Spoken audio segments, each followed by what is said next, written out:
Acompañado polos alcaldes de Lousame e Rianxo, municipios que comparten este novo miradoiro, o titular de Medio Ambiente puido comprobar o resultado dos traballos levados a cabo na zona e que permitiron a súa construcción.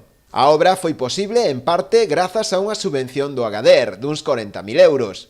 José González destacou o resultado final do proxecto de cara a potenciar un espazo situado nun entorno natural protexido. A esta actuación que fixemos hoxe aquí nun lugar fermosísimo da nosa xeografía, nun lugar no que, como se está falando, podemos, eu mesmo estou vendo Santiago ao mesmo tempo que as Cíes, unhas vistas impresionantes. Este é un senlleiro, é un proxecto senlleiro, a Consellería ten o programa de proxectos senlleiros nos que investimos nestes 2 últimos anos 2 millóns de euros, e aquí se fixo unha actuación que realmente merece moito a pena. Eu, dende logo, me vou encantado con esta actuación. Os dous alcaldes, tanto a rexedora de Lousame como o rexedor rianxeiro, destacaron tamén o proxecto, que se converterá, segundo eles, sen ningunha dúbida, nun dos principais recursos turísticos da zona. Este é un proxecto, por así decirlo, de cooperación entre dous concellos.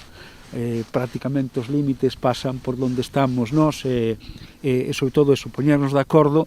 Evidentemente non era difícil, por canto a beleza desta contorna pois é evidente, non? É do espazo que queríamos de algún xeito con este proxecto potenciar. Eu creo que a vista está que se consigue ese efecto. Eu, cando era pequena, e xente dos arredores, xente de Lousame, xente de Noia, de outros puntos, viñan a ver desde aquí o día 25, a noite do 24 e 25, os fogos de artificio que se na Praza do Obradoiro, porque desde aquí tiñan un lugar, se era un día claro, un lugar privilexiado. Finalizada esta visita, o conselleiro trasladouse tamén ao lugar de Xestoso para coñecer as instalacións da Sociedade Agraria de Transformación Santa Lucía, beneficiaria do programa de axudas de plans de mellora e incorporación de mozos á actividade agraria e de desenvolvemento de pequenas explotacións agropecuarias.